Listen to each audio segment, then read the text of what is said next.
ఎక్కడ కళాకారులు గౌరవించబడతారో సన్మానించబడతారో ఆ రాజ్యం సుభిక్షంగా ఉంటుంది, చల్లగా ఉంటుంది అన్నది మన పెద్దలు చెప్పిన మాట.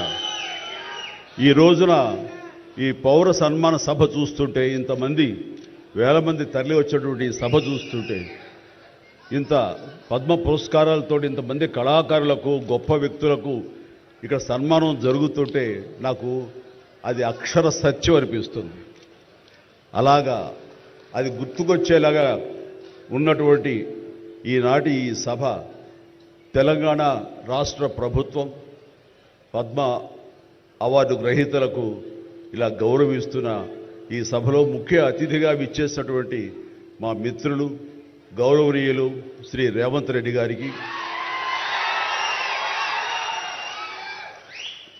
మరొక సోదర సమానులు ఉప ముఖ్యమంత్రి బట్టి విక్రమార్క గారికి, ఈనాటి ఈ సభాధ్యక్షులు జూపల్లి కృష్ణారావు గారికి, మా సినిమాటోగ్రఫీ మినిస్టర్ కోమటిరెడ్డి వెంకటరెడ్డి గారికి, మరొక మిత్రులు మంత్రివర్యులు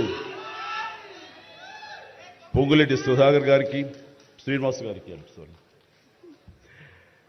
ఇక ఇతర పెద్దలకు, అలాగే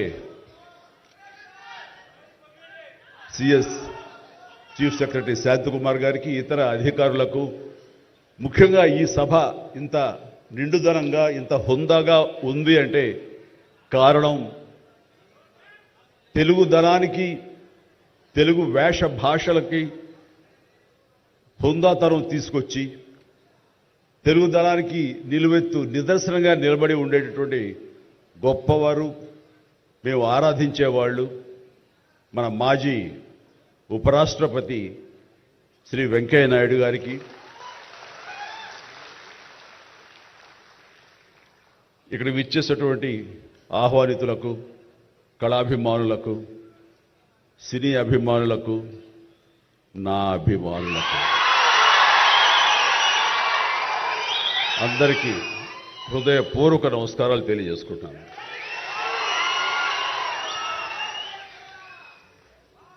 నాకు నిజంగా మా ఇంట్లో అడిగారు, పద్మ విభూషణ్ అవార్డు అనౌన్స్ చేయగానే చాలా ఆనందంగా, ఎంత ఆనందపడుతున్నారు ఏంటంటే, నిజంగా పద్మభూషణ్ అవార్డు వచ్చినప్పుడు నాకు ఉన్న ఆనందం అంతా ఇంత కాదు. కానీ ఇన్నేళ్ల తర్వాత ఇప్పుడు ఈ పద్మ విభూషణ్ అవార్డు వచ్చినప్పుడు నిజంగా అంత ఉత్సాహం లేదు. ఏదో వచ్చింది, సంతోషం, గౌరవంగా స్వీకరించాలి, ఎంత ప్రజాభిమానం అని అనుకుంటూ ఉన్నాను. కానీ ఆ తర్వాత తరలి వచ్చేటువంటి వివిధ ప్రాంతాల నుంచి మనుషులు కానివ్వండి, వ్యక్తులు, అభిమానులు, సినిమా పరిశ్రమ నుంచి కానివ్వండి, రకరకాల అసోసియేషన్స్ కానివ్వండి, అలా ఎంతోమంది రాజకీయ ప్రబుద్ధులు కానివ్వండి, అందరూ గత వారం రోజులుగా ఎడతెరిపి లేకుండా వాళ్ళు ప్రశంసలు కురిపిస్తున్నారంటే ఆ ఆనందం ద్విగుణీకృతమైంది. ఎంతో ఉద్వేగానికి, ఎంతో ఇదిగా అయ్యింది.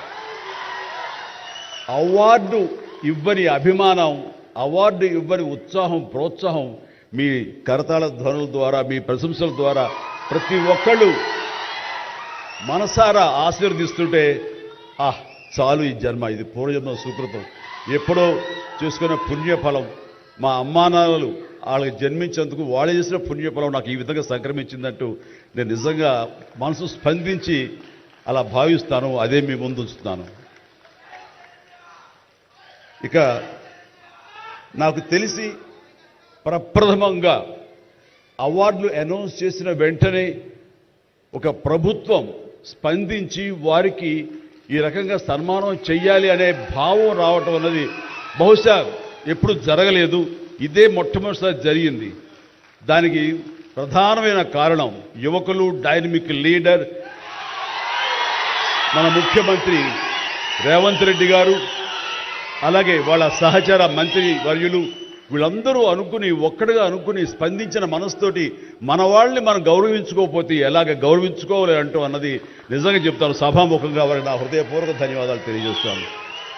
అంటే సన్మానాలకి ఇక్కడ నేనున్నా కానీ మన వెంకయ్యనాయుడు గారు కానీ ఇతర పద్మ అవార్డీస్ కానీ ఎవరు కొత్త ఏం కాదు, వాళ్ళు రకరకాలుగా విధాలుగా వాళ్ళు సన్మానించబడుతూ ఉంటారు. కానీ సరిగ్గా ఇలాంటి సమయంలో ప్రభుత్వం ముందుకు రావడం అన్నది వారు ఈ కళాకారులకి కళలకి వారు ఇస్తున్న ప్రాముఖ్యతకి నిజంగా మనస్సు స్పందించి నేను నా అభినందనలు తెలియజేస్తున్నాను. ఇందులో భాగంగా నిన్న మొన్న ముఖ్యమంత్రి గారు అనౌన్స్ చేశారు, ఇక్కడ నంది అవార్డ్స్ అనేవి ఒకప్పుడు ఇస్తూ వచ్చాము. నంది అవార్డ్స్ అనేది తర్వాత అదేదో గత చరిత్రలాగా అయిపోయి మాకు అందరికీ చిన్న డిసప్పాయింట్మెంట్ ఉంది అటు ఇరు రాష్ట్రాల్లో కూడా. అరే కళాకారులు ఇంత నెగ్లెక్ట్ చేస్తున్నారు, ఇంత నిర్లక్ష్యపరుస్తున్నారు, ఎందుకు ఉత్సాహపరచట్లేదు? అది పెద్ద గొప్ప విషయం కూడా కాదు అది. అండ్ అది ఇస్తే కనుక చాలామంది చాలా ఉత్సాహం ఉంటుంది, ఆ ప్రోత్సాహంతో మరింత ముందుకెళ్తారు.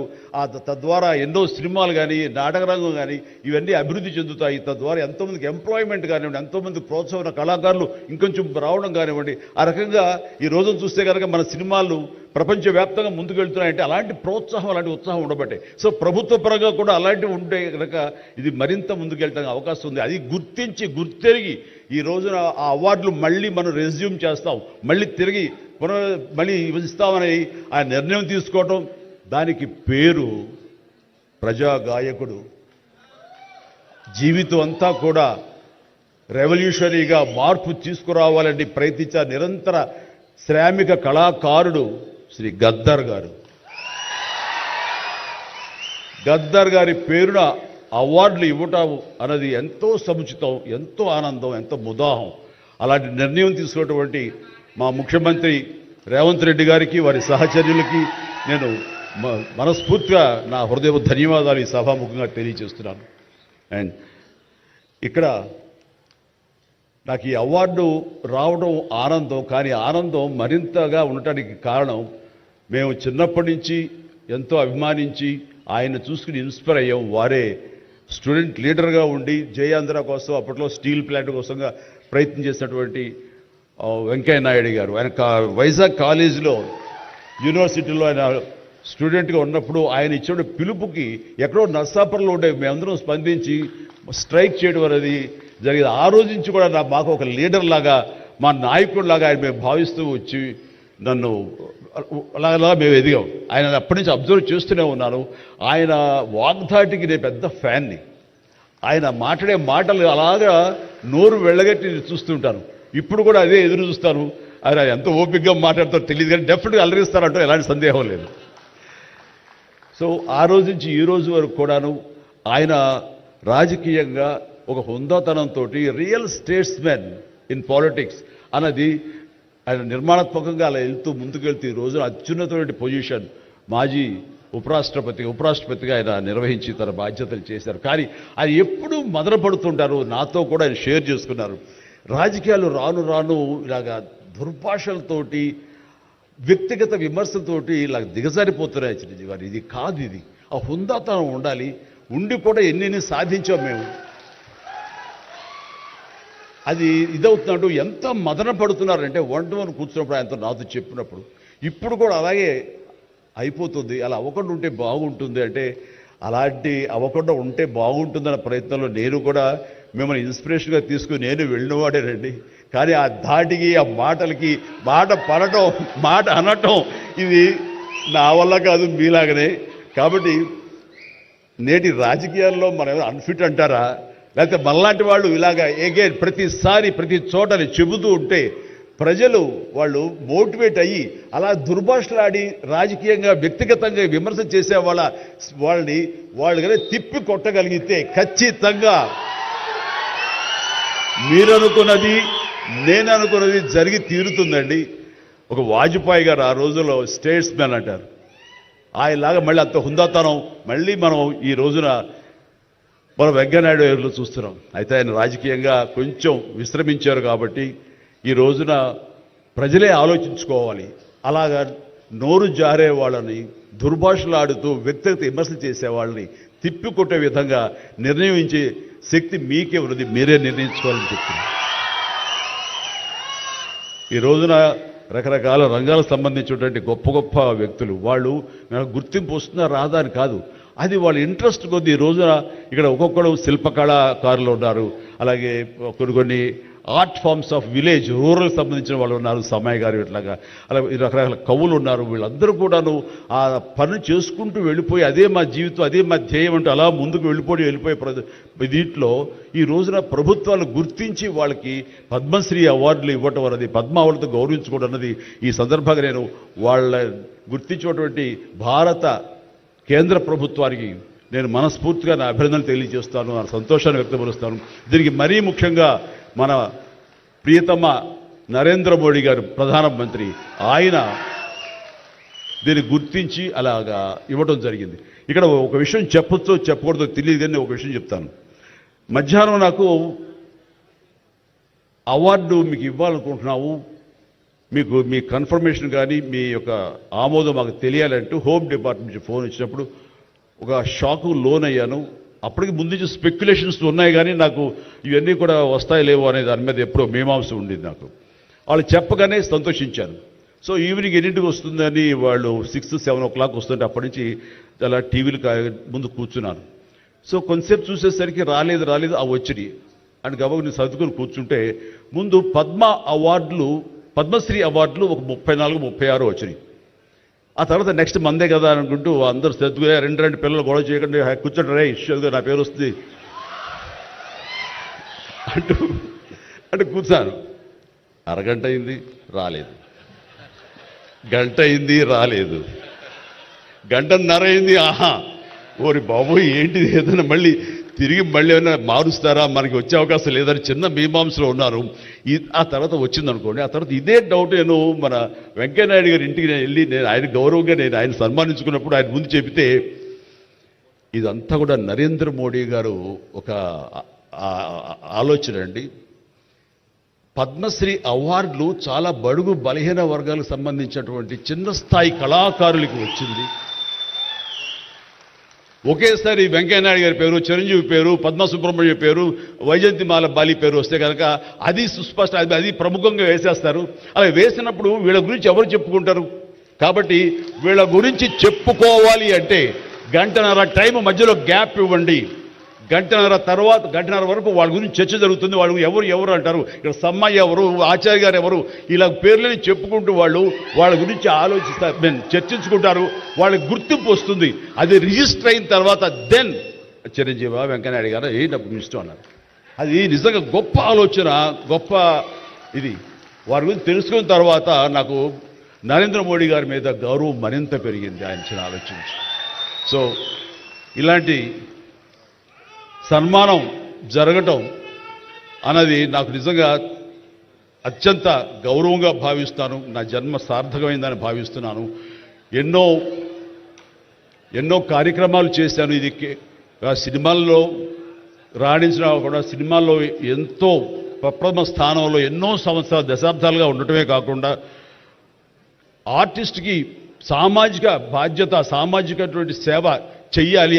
అది నేను అనుకోను కాదు, ఏమీ కాదు, నాకు అనిపించి నా అభిమానులు అందరూ కలిపి వాళ్ళు ఎంతసేపటికి సినిమా థియేటర్లకో వాల్ పోస్టర్లకో పాలాభిషేకాలకో వీటి కొట్టుకోవడాలు వీటికి ఉండేటటువంటి కల్చర్ని మనం మార్చాలి అనే ఉద్దేశంతో వీళ్ళందరూ శక్తివంతులు. ఇలాంటి శక్తిని అన్గైడెడ్ మిస్సైల్లా ఉండకుండా దీని అన్నింటి ఛానలైజ్ చేస్తే కనుక వీళ్ళ చేత సత్కార్యాలు మనం చేయించుకోవచ్చు అనే భావం నాకు లేట్ 90s వచ్చింది. అందులో భాగంగా ఆ రోజున బ్లడ్ దొరకక ఎంతోమంది మరణిస్తున్నారని తెలిసిన తర్వాత ఇంతమంది ప్రజానీకం ఉండి కేవలం బ్లడ్ అనేది హాస్పిటల్లోనో లేకపోతే ఫార్మస్యూటికల్స్లోనో దేడు దొరకదు మనకి. అది మనిషి ఇంకో మనిషికి ఇస్తేనే దొరుకుతుంది. అలాంటిది మనుషుల్లో ఇన్స్పైర్ చేయక వాళ్ళు స్పందింపచేసే విధంగా ఎవరు ముందుకు రాక జరుగుతుంది. కాబట్టి నేను ఎందుకు చేయకూడదు? నా అభిమానులు అనేవాళ్ళు ఎస్ ప్రాణం ఇస్తామంటారు. ప్రాణం వద్దు, రక్తం ఇవ్వండి అంటూ నేను 25 సంవత్సరాల క్రితం ఇక్కడ బ్లడ్ బ్యాంక్ పెట్టిన తర్వాత ఈ ఉత్సాహం ఏమైనా పొంగులాగా ఉండి తర్వాత చల్లబడిపోతుందా అని అనుకున్నాను. కానీ లేదు, ఒక జీవనదిలాగా సాగుతూనే ఉంది. ఈరోజు కూడా మీ అందరి ప్రభావంతో ఎక్కడ మంచి కార్యక్రమం కానీ పుట్టినరోజు కానీ శుభకార్యం చేయాలన్న ప్రతి ఒక్కరు రక్తదానం కోసం ముందుకు వస్తున్నారు, రక్తదానం ఇస్తున్నారు అంటే కనుక దానికి ప్రప్రథమంగా నడుం బిగించింది నేను, నా అభిమానం చెప్పలో గర్వంగా ఉంది నాకు ఈ రోజుకి. అలాగే మన కరోనా క్రైసిస్ వచ్చినప్పుడు బయటికి వెళ్ళే అవకాశం లేదు, ఉపాధి లేదు, ఇంట్లో కట్టుబడి ఉండాలి. ఇలాంటి పరిస్థితుల్లో వాళ్ళందరికీ నిత్యావసర వస్తువులకు చాలా కష్టపడిపోతారు అనుకున్నప్పుడు నా ఇతర మిత్రుల సహాయ సహకారాలతోటి నేను పెద్ద ఎత్తున వాళ్ళకి 4 నెలల పాటు మన ఇళ్లలో తినే హై క్వాలిటీ గ్రాసరీస్ నేను వాళ్ళకి అందివ్వడం జరిగింది. అది వాళ్ళు బయటికి రాలేరు, పోలీసులు వాళ్ళు చాలా స్ట్రిక్ట్గా ఇంటికే పరిమితం చేస్తారు, ఏం తింటారు. అప్పుడు నా అభిమానులు నేను ప్రోత్సహించి వెళితే నా అభిమానులు ప్రతి ఇంటికి వెళ్ళి ఆ బ్యాగ్స్ ఇచ్చేవాళ్ళు. అది గొప్పగా నాకు ఎంతో సంతృప్తి ఇచ్చింది. అలాగే ఆక్సిజన్ దొరకని పరిస్థితుల్లో, ప్రభుత్వాలు కూడా చేయలేని పరిస్థితుల్లో, హాస్పిటల్స్ అన్ని కూడా చేతులు తీసిన పరిస్థితుల్లో నేను నా మిత్రుల సహకారంతో, నేను స్వయంగా నా అభిమానులతో వారం రోజుల్లో 32 ప్లేసెస్లో ఈరోజు ఆక్సిజన్ అందివ్వడం జరిగింది. అలాగే కాన్సన్ట్రేటర్స్ ఇవ్వడం జరిగింది. ఇవన్నీ కూడా ఏంటంటే చెయ్యాలనే తపనతోటి, బహుశా ఇవన్నీ కూడాను నాకు ఈ రోజున ఈ అర్హత రావడానికి, ఈ అవార్డు రావడానికి నాకు దోహదపడిందేమో అనుకుంటున్నాను. భగవంతుడా ఇంకా నాకు ఈ శక్తి సామర్థ్యాలు ఇవ్వు, ఈ ఆలోచన ఇవ్వు. నేను అవార్డుల కోసం ఎదురు చూడను, అవార్డులు రావాలి కోరుకోను, లేకపోతే చాలు. వాళ్ళ గుండెలు ఉండే ప్రేమ కంటే ఏ అవార్డు పెద్దది కాదు. కాబట్టి ఇలాగా మిగతా జీవితం సినిమాలు చేస్తూనే ఉంటా, డ్యాన్సులు ఆడుతూనే ఉంటా, ఫైట్లు చేస్తూనే ఉంటా, మిమ్మల్ని అలరిస్తూనే ఉంటా. అలాగే ఈ సేవా కార్యక్రమాలు కొనసాగిస్తూనే ఉంటాను. ఇది మీకు చెబుతూ ఈ అవకాశం ఇచ్చినటువంటి తెలంగాణ రాష్ట్ర ప్రభుత్వానికి, మరీ ముఖ్యంగా మా ముఖ్యమంత్రి గారికి, మా ఉప ముఖ్యమంత్రి భట్టి గారికి, అలాగే మా సినిమాటోగ్రఫీ మినిస్టర్ గారికి, మిగతా ఇతర మినిస్టర్స్ అందరికీ నా హృదయపూర్వక ధన్యవాదాలు తెలియజేస్తూ థ్యాంక్ యూ సో మచ్. జై హింద్.